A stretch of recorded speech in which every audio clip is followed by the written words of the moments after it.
हाय दोस्तों, कैसे हैं आप सब। आप सब के लिए आज एक नया टॉपिक Realme 3 Pro के बारे में है। Realme 3 Pro का जो लाइट का सॉल्यूशन है LCD लाइट का, उसको डिस्कस करेंगे और देखेंगे कि वो किस IC से कनेक्ट होती है और किस प्रकार उसकी ट्रैक लाइन LCD की जो इनेबल सप्लाई है, LCD लाइट की जो इनेबल सप्लाई है, बैक लाइट की supply, PWM supply, CABC supply, उसके बारे में चर्चा करेंगे। और LED की एनोड सप्लाई और कैथोड सप्लाई के पिन को देखेंगे कि डिस्प्ले के जैक पर वो पिन किस किस पिन पर आती है और वो सप्लाई कहाँ से निकलती है, किस IC से और किस IC में एंटर करती है। तो सब डिस्कस करेंगे डिटेल में। अगर आप चैनल पर नए हैं तो चैनल को सब्सक्राइब कर लें ताकि आपको लेटेस्ट वीडियो का नोटिफिकेशन मिलता रहे टाइम टू टाइम। तो चलिए, आज का जो टॉपिक है Realme 3 Pro का light solution, LCD light solution है। तो सबसे पहले आपको LCD के जैक पर क्या क्या सप्लाइयाँ आनी चाहिए। LCD से एक सप्लाई जाएगी IC के अंदर, जो कि होता है PWM, जिसको हम लोग बैकलाइट CABC नाम से जानते हैं। ठीक है, LCD बैकलाइट CABC नाम से जानते हैं। ये इनेबल सप्लाई जब IC को मिलेगी तो वहाँ से IC आउट करेगी 40 वोल्ट तक। ठीक है, किसी में 36 वोल्ट होता है, किसी में 20 वोल्ट होता है, किसी में 32 वोल्ट होता है, किसी में 40 वोल्ट होता है। जो डिस्प्ले जितना बड़ा होगा उसका वोल्टेज रिक्वायरमेंट उतना ज़्यादा होगा। और डिस्प्ले जैक पर ये वोल्टेज तो आती है, साथ में आपका 2 कैथोड की वोल्टेज आती है। ठीक है, 2 कैथोड की वोल्टेज होती है LED 1 माइनस और LED 2 माइनस, यानी 2 माइनस की पिनें होती हैं। LED 1 और LED 2 ये दोनों कनेक्ट नहीं होंगी IC से, इनकी लाइन क्लियर नहीं होगी तो भी आपका डिस्प्ले लाइट नहीं जलेगा। और एनोड लाइन की लाइन क्लियर नहीं होगी तो भी लाइट नहीं जलेगा।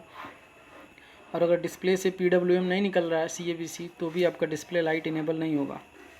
तो ये रहा कंडीशन जिसको मैंने अभी एक्सप्लेन किया।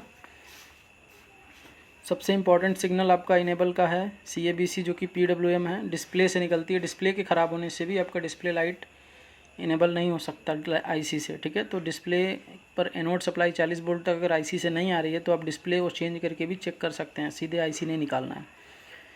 ठीक है, सीधे IC निकालने का मतलब है कि अगर डिस्प्ले में प्रॉब्लम रहा तो फिर आप फंसेंगे दोनों साइड से। चलिए इधर देखिए, यहाँ पे LED प्लस है और LED 2 माइनस। यहाँ पे LED प्लस जो है ये एनोड सप्लाई है जो कि 40 वोल्ट तक होगा।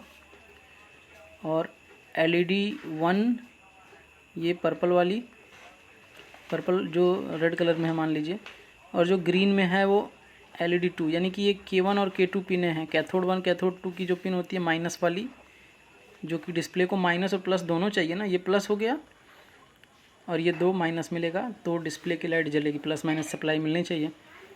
और LCD बैकलाइट CABC यहाँ लिखा हुआ है, LCD बैकलाइट CABC, जो कि आपका आता है इस IC के अंदर डिस्प्ले से, इस बॉल पर। ठीक है, जब इस बॉल पर ये इनेबल सप्लाई आती है तो लाइट इस सेट में जो ये सेक्शन है डिस्प्ले का, डिस्प्ले की लाइट की जो सेक्शन है IC के अंदर, वो इनेबल होती है, जिससे बूस्ट कॉइल और डायोड की मदद से आपकी सप्लाई बूस्ट होती है। ये आपका बूस्ट कॉइल है। ठीक है, और ये आपका डायोड है। बूस्ट कॉइल और ये डायोड लाइट की नहीं है, लाइट की डायोड यहाँ पर लगी है। ये जो एनोड की सप्लाई निकल रही है वो कहाँ से आ रही है, हाँ ये है, यही डायोड है लाइट की। ये जो येलो वाली लाइट है एनोड की सप्लाई है, ये 40 वोल्ट डायोड से निकल रही है, ये बूस्ट कॉइल होगा तब। और ये आपका क्या है, लाइट डायोड और लाइट कॉइल। और यहाँ लाइट कॉइल से सप्लाई बूस्ट होगी 40 वोल्ट तक, और लाइट डायोड से AC को डीसी में बदला जाएगा और वो सप्लाई यहाँ से आउट करती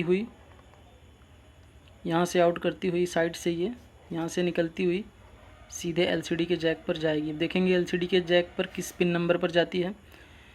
तो जैसे ये जो लाइन है ब्लू वाली, जब इसको मिलेगी तो ये इनेबल होगा, तो लाइट बनना शुरू होगा। इस कॉइल के ज़रिए बूस्ट होगा लाइट। 4 वोल्ट जो वीपीएच पावर आ रही है दूसरे पीएमआईसी से, ये वीपीएच पावर आपका चार्जिंग आईसी से आती है, जिसके अंदर चार्जिंग का फंक्शन होता है जिस आईसी के अंदर, उस आईसी से आती है। और इस फ़ोन में जो आईसी लगी हुई है PM670 लगी हुई है, और ये जो आईसी है ये है PM670L लगी हुई है। तो 670L के अंदर डिस्प्ले की लाइट की और डिस्प्ले ग्राफिक की सेक्शन होती है, और पावर की कुछ वीरेज सप्लाइयाँ, कुछ स्टेज की सप्लाइयाँ भी होती हैं। जबकि हमारा PM670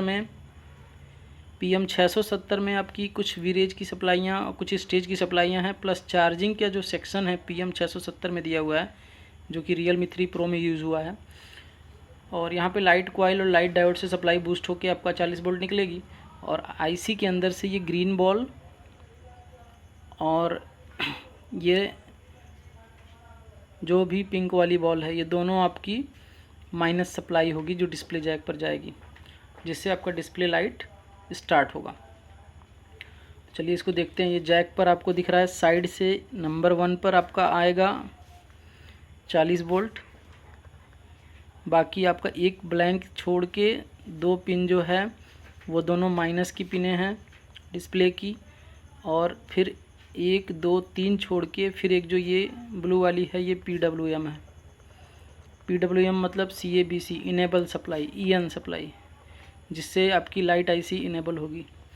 PWM CABC सप्लाई इसको बोलते हैं, जिससे आपकी लाइट आईसी इनेबल होगी, यानी कि PM670L इनेबल होगा, जिससे आपकी लाइट की सप्लाई बूस्ट होकर 40 वोल्ट के अप्रॉक्स जो भी वोल्टेज रिक्वायरमेंट वोल्टेज होगा वो वोल्टेज बनेगा, और आपका डिस्प्ले लाइट जल पड़ेगा। तो आपको क्या क्या टेस्ट करना होगा, आपको रीडिंग टेस्ट करनी होगी। यहाँ पर ग्रीन पर आपका इम्पीडेंस आ रहा है कि नहीं, GR ग्राउंड रीडिंग, इस पॉइंट पर GR आ रहा है कि नहीं, ग्राउंड रीडिंग। दोनों जगह अगर GR आ रहा है यानी कि दोनों ट्रैक लाइन आईसी से कनेक्ट हैं। PWM पर भी आप GR चेक करेंगे, और उसके बाद आपको यहाँ GR चेक करना है। यहाँ GR आपका 400 से 650 700 तक होनी चाहिए, 650 700 तक। अगर इतना GR यहाँ आ रहा है या 400 से नीचे 360 वाट तक है तो भी आपका ये लाइन करेक्ट है। अब मैं इसमें हीटिंग का केस भी बता देता हूँ कि अगर ये हीट हो रहा है तेज़ी से तो इसको कैसे सॉल्व करें। अगर ये आईसी हीट हो रही है या फिर बूस्ट कॉइल हीट हो रहा है या फिर डायोड हीट हो रहा है तो पता नहीं चलता है कि क्या हीट हो रहा है। तो रोजीन से आप पता कर सकते हैं क्या हीट हो रहा है, लेकिन कई बार ऐसा होता है कि यहाँ जो डायोड यूज़ हुआ है वो डायोड की इम्पीडेंस जब होती है लो, जब डायोड को आप चेक करोगे तो इसका रीडिंग जो होगा 450 के अप्रॉक्स आएगा या 500 के अप्रॉक्स आएगा रीडिंग। लेकिन जब इसकी रीडिंग घट के 100 हो जाए या 150 के आसपास में हो जाए रीडिंग, तो डायोड की वजह से बूस्ट कॉइल भी हीट होगा और आईसी भी हीट होगी। तो उस कंडीशन में आपको डायोड को रिप्लेस करना होता है, तो आपकी हीटिंग प्रॉब्लम सॉल्व हो जाएगी। या फिर आपका ये जो बूस्ट कॉइल है इसकी इम्पीडेंस कम हो जाती है, इस वजह से भी आपकी डिस्प्ले की जो लाइट का सेक्शन है वो तेज़ी से हीट होता है, या फिर आईसी खूब तेज़ी से हीट होता है। आप आईसी को चेंज भी कर दोगे तो भी आईसी हीट होगा, तो उस केस में यही सब होगा कि या तो कॉइल ख़राब होगा या तो डायोड ख़राब होगा। तो डायोड की इम्पीडेंस को ज़रूर चेक कर लें। 100 से 150 के बीच में आके रुका रहता है कई बार, और फ़ोन बहुत तेज़ी से हीट होता है, तो उस डायोड को चेंज करने से प्रॉब्लम सॉल्व हो जाएगी। अगर डायोड से नहीं हो रहा है तो कॉइल से तो 100% सॉल्व हो जाएगी, ठीक है। अगर उससे भी नहीं होता है तो फिर आपकी आईसी ख़राब हो गई है, बूस्ट नहीं कर पा रही है लाइट की सप्लाई को, इस वजह से आपका हीट हो रहा होगा, फिर आप उसे चेंज करेंगे। आशा करता हूँ आपको ये वीडियो समझ में आया। अगर वीडियो समझ में आया तो वीडियो को लाइक कर दे ज़रूर से, ताकि ऐसे ही लेटेस्ट वीडियो आपको मैं देता रहूँ। अगर चैनल पर नए हैं तो चैनल को सब्सक्राइब कर लें। Thank you.